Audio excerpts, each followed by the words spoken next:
about this last episode of 90 Day The Last Resort. First, starting off with Rebecca and Zied. At this point, I think these two just need to go their separate ways.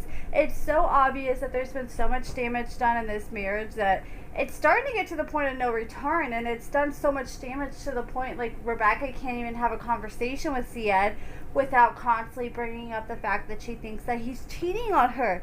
So I guess apparently they got in this big fight one night, and Zied just went MIA, and he just left. And next thing you know, she looked at his location, and he was at a hotel over 400 miles away, which that's over what, like a 4 to 6 hour drive that he had to make in the middle of the night to go to this hotel.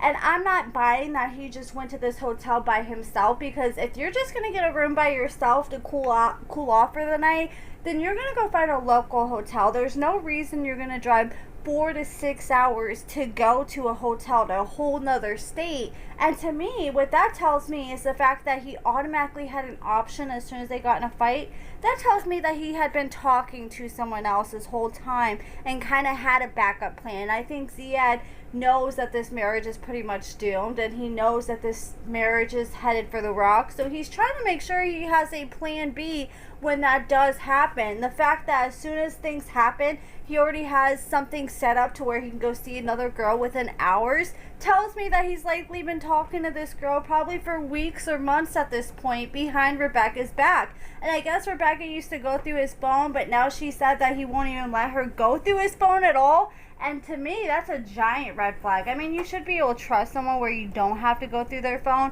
But if you're to the point where they won't even let you touch their phone and they're freaking out, then that tells me he's definitely hiding something.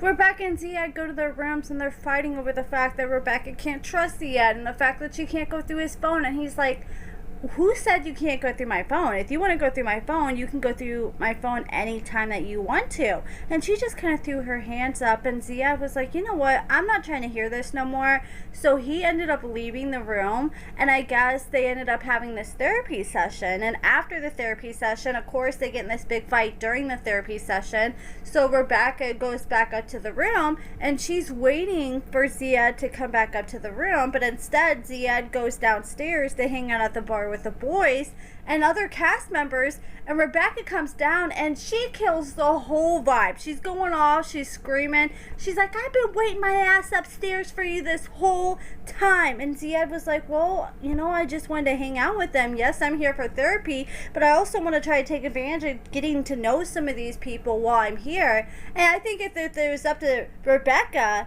that she'd probably hide Zied away in the room the whole time during this whole retreat. And I understand where Zied's coming from. Like, I know you need to work on your marriage and all, but Rebecca doesn't create a very inviting space to want to be around. If you're constantly bitching, constantly negative, you have nothing but mean things to say, nobody's going to want to be around that. That's a total vibe killer. And if you're like that nonstop to Zied, it's only a matter of time before that rubs off on Zied, and Zied starts taking it out on other people. It's like a domino effect. So I don't blame him. I mean, he has to deal with her shit day in and day out every single month. So this is like a little vacation for him that he can finally get away and talk to other people, because it kind of seems like Rebecca has a tight leash on him to where he can't really do that. And I know that he's done things to make Rebecca not trust him, but Rebecca's got to stop being so damn insecure all the time, because she's not going to do anything but push him away.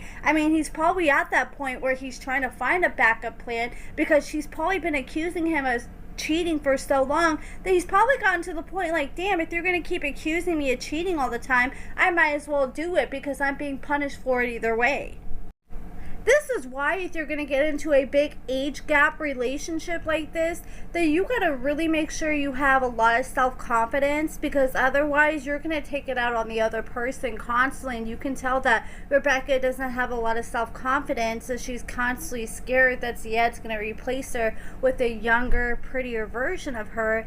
And that's why she's always worried about him. And I think Rebecca needs to take a step back and be like, you know what, if Zied's going to hang out with other people, why don't I hang out with other people and try to make the best out of this situation? Like I said, this is supposed to be all about fixing your marriages, but you should try to do what you can to make yourself happy at the end of the day, instead of being worried about chasing Zied and making him miserable for this whole retreat. Because otherwise, you're going to end up leaving the retreat without a marriage or without any new friends from this whole thing. So, I mean, at least try to enjoy someday while you're there. If you're not going to be able to have fun with Zied, at least try to have fun with some of the girlies there. And then we see Kara and Guillermo, and they ended up sitting down with the therapist, and the therapists were asking Guillermo, okay, so are you proud of Kara as the mother of your children? Are you proud to say that's the mother of my child? And he said no.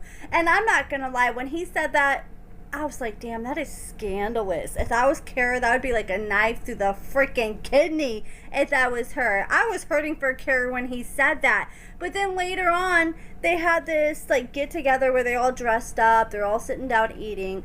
And then Guillermo was asked more to elaborate on why he said what he said and why he feels like Kara isn't a mother to be proud of. And he said that she started a spicy page. And once he started explaining his reasoning, I started to kind of see where he was coming from. He's like, look, she sat there and she started this spicy page, and it kind of sounds like she kind of just did it without his permission. And she's like, look, I'm a mother. I need money. And it's like, I don't get why these people, like, from 90 Day Fiancé, it seems like no matter how much they make, it's never enough. I know 90 Day Fiancé doesn't pay a lot. They only pay, like, $1,000 an episode starting off. But the more seasons you come back, the higher your pay eventually gets. And she's been on 90 Day Fiancé, it seems like once a year since they came on the scene on 90 Day Fiancé, and then she's making all this money from social media and everything, and I mean, she gets a lot of views, so that should be enough, but she said it's not. So she had to create a spicy page because she said being a mother is expensive.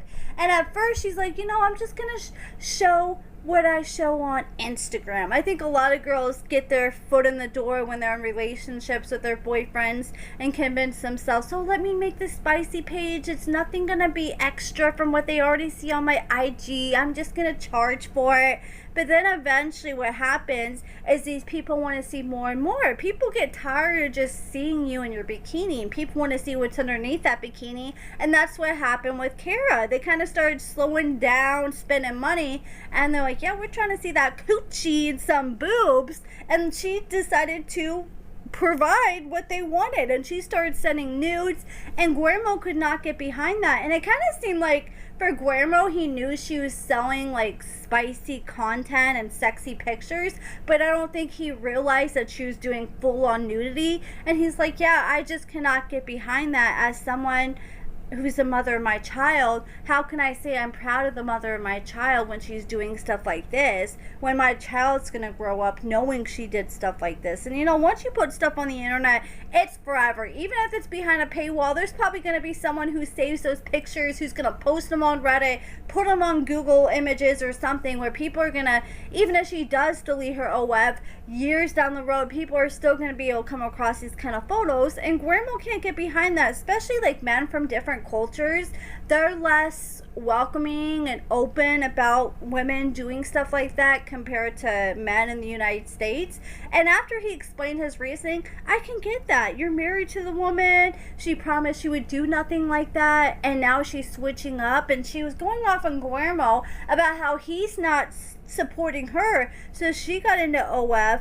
But you also wasn't willing to support him when he wanted to be a pilot. Like, I understand you got to be the voice of reason and be like, yo, this is going to cost like 30 racks and you don't have that money.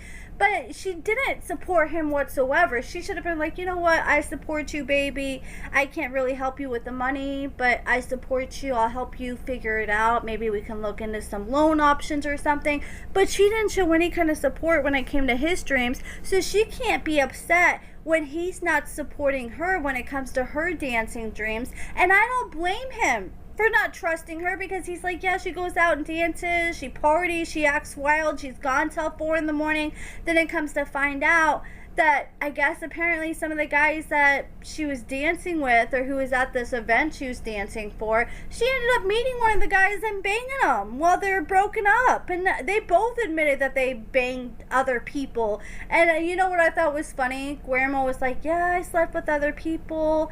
And he asked her how many, and she said 2. And she's like, how many did you sleep with? And he's like, 2. They both magically had the same number. I'm sure one of them, their number was higher than the other person's. They just didn't want to admit it. They wanted to be on an even playing field.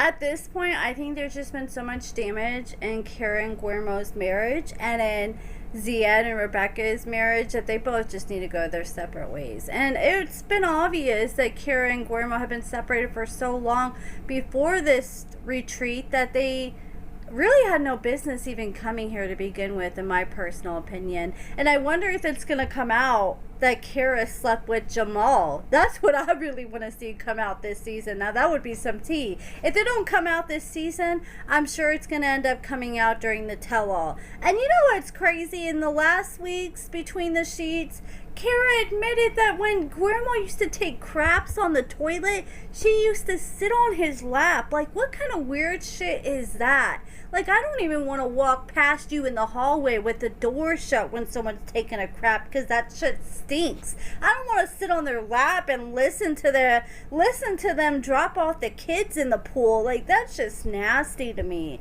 Like, I understand being attached to someone, but that just takes being attached to someone to a whole nother level. But that's it for this video, guys. I'll try to cover the rest of the couples in another video, but let me know what you guys think about everything in the comments below. Do you guys think Rebecca and Zied and Kara and Guillermo should try to work things out, or do you guys think their marriages are doomed? Let me know in the comments, and thank you so much for watching.